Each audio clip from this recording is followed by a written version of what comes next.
Kathy? So I think the millennial customer is the one that retailers really want to capture. That's the growth in the industry. And so, I look to retailers like Whole Foods, who have just recently announced their plan to develop a whole program around this millennial shopper. So I'll use that as an example. What I think retailers need to do, and it doesn't have to be brand new experiences. It can be, the same old tried and true retailers, just, adapting their space for the millennial customer. So it needs to be sustainable, very important component. It needs to be value-oriented, but still quality. And that's a hard thing to do in retail, but I think it needs both those things. It needs to be very technologically savvy, and it needs to be convenient. So if you can come up with, if you can integrate all of those things into your retail model, I think that you capture that customer. And I think that's what I'm beginning to see with retailers, even retailers as mundane as H&M, let's say, or Macy's. Macy's is doing a great job, really trying to integrate some of those components that the millennial shopper wants. And convenience is a really big one, so that if you're bringing the tech office worker here and the tech person here that to live, they're also going to want to shop near their home. Does that answer your question? Very good, right? We're a big information source here. Okay, another question? Come on, don't be shy. Yes? What is your name and what do you do? Michael Sheen from Merrill Lynch Wealth Management. Okay, we love wealth management. Yes. Okay, how's the market doing today? Well, I've actually been busy here talking to people. But That's a bad answer, Steve. It's Okay. okay. You gotta be online every minute. Okay. Tell us what your question is. My question is this, is that with the redevelopment of the Domino site, that's a great start on the waterfront facing Manhattan. What else is on tap for the northern end of Brooklyn on the East River? Okay. Who wants to go? Domino wasn't big enough for you? Okay. I'm gonna step into Staten Island in a minute, so be careful. Yeah. Yeah, Okay. Red Hook, Greenpoint, there's a lot of waterfront stuff there. Empire stores and Well, Empire, not outlet. Empire stores. There's a development in Empire stores right on the waterfront. I think that people talk about the waterfront a lot, and we certainly have so much going on in Manhattan and so much that's happened, and that's where the focus is. But I think, as usual, none of those projects happened overnight.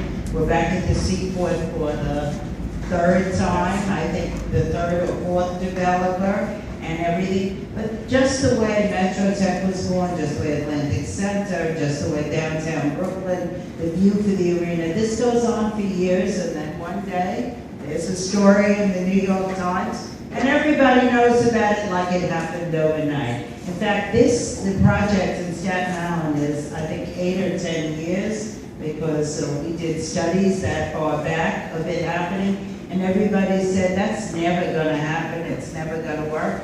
And guess what? They signed Nordstrom, they've got 100 retailers. Everything is possible, because whether in Brooklyn or whatever, this is New York, and it's the shopping capital of the world, it's the cultural capital of the world, it's the financial capital of the world. And don't ever tell anybody you're in wealth management if you don't have the ticker in your pocket next door. But that answers, Kathy? I have one more thing to say. So I think for us, there's a tremendous amount of cap rate compression, not just here in Brooklyn, but also in Manhattan. And for us, we're kind of waiting for perhaps that to go away a little bit. We can't afford to develop at those numbers. I don't think anybody really can. So I sat on a panel this morning with some developers who are sitting on a lot of cash and really just waiting for things to shift a little bit. And that will hopefully enable them to get back in the market and start developing. Very, very tough. It's very complicated to develop in the city. And so, Share with us a couple of those challenges. I think people think, oh, no, it's just about the money. And especially in the projects that are public and private partnerships. Am I right? Yeah, you know, you have, obviously, there's always going to be neighborhoods that get involved. Oh, yes. Planning boards, you know, you have community boards. And that's not a bad thing, that's just a reality. Cost of construction, labor, harmony, union, non-union. You know, there's just a lot of issues. And you have to have staying power. So it's not for the faint of heart, that's for sure. I think right now, because we have Pacific Park under our belts and we're working on that, we would not take on another large project like Essex Crossing, for instance. We did look at that, the sort of park redevelopment, but it's very hard to do more than one at a time. So if you look at Related, they're working on Hudson Yards, they really can't take on another project. And I think the city is also sensitive to that. You know, when they look at awarding RFPs, they really kind of look to see who has the bandwidth and the resources to do these projects. Another question? Yes, tell us. Hello, how are you? What is your name? My name is Deborah Lerner. I'm with Fillmore Real Estate, Brooklyn, New York. Fillmore. Brooklyn is Fillmore. Very big. Yes. Brooklyn is Fillmore. Where is your fearless leader? You've got a great group. Wait, I don't see a sign out the window. Could I be in Brooklyn without a Fillmore sign? Okay, tell us, what's your My question? question is with She's so right. family is involved in putting on. Yes. You did mention about big restaurants coming to the area. If they can figure out a way how to have all year round activities. Is there any sort of committee that are in progress now that are attempting to figure out what those all year round activities might be? Okay. I don't work for Thor, I'm not really so involved in the project, I wouldn't know. I just think that just as an outsider from looking on, outsider looking in, I just figured you turn places with only 12-month-a-year place and not only restaurants, but I think and I hope everything, all kinds of classes of establishments will come. But I wouldn't know what anything. Why don't you do this? Why don't you email me your question? We have some reports in the bag, and I will direct it to someone at Thor, and we'll try to get you that answer.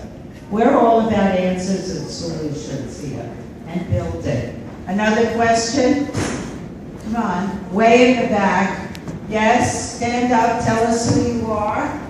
I think I saw you once. Who are you? Okay. Are we speaking now? Okay, go ahead. Not yet, but I wanted to Okay. say a little bit about Thor and sit-down full-serve restaurants. I had worked with Thor maybe about 6 or 7 years ago when we were first planning about $1.5 billion development that was going to be there in Coney Island.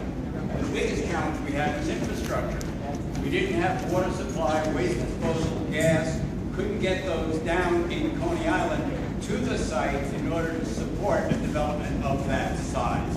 So while the initial program had called for residences, conference center, hotel, the infrastructure wasn't there. Now at some point, it's not going to magically appear, it's got to be part of the planning process. But all in all, it's something that Coney Island can certainly absorb, support. The transportation infrastructure is there, the attraction to the water is there. But you need water, sewer, electric, gas to get everything else out. So we're going to take that under consideration, and I think that's a very valid point. And was there a deal you were trying to make and you weren't able to get the services? Were there restaurateurs that were looking there? Yes, we were talking to about 20,000 square feet of restaurateurs. We've rolled back and we've done a deal for 3,500 square feet. Well, I want to just share this with you, Paul, because I have a very big portfolio in Harlem, and we've done a lot of deals there in a transformation, and we just had this challenge very close to 125th Street, which is the main line, and I can tell you, after working very closely with ownership and with the 125th Street BID, we were able to overcome that, but it's, as Kathy says, it doesn't go so quickly. It took a lot of time. And a lot of these uphill climbs do that, but we're about to announce a really great restaurateur and a real really important, but someone, as we can say, hung in there through all the different times, and they will be successful. So good luck, but let us know, and we're gonna wait for your question. Wait, we're into solutions today. What else? Anybody want to deal with a glitch we can help?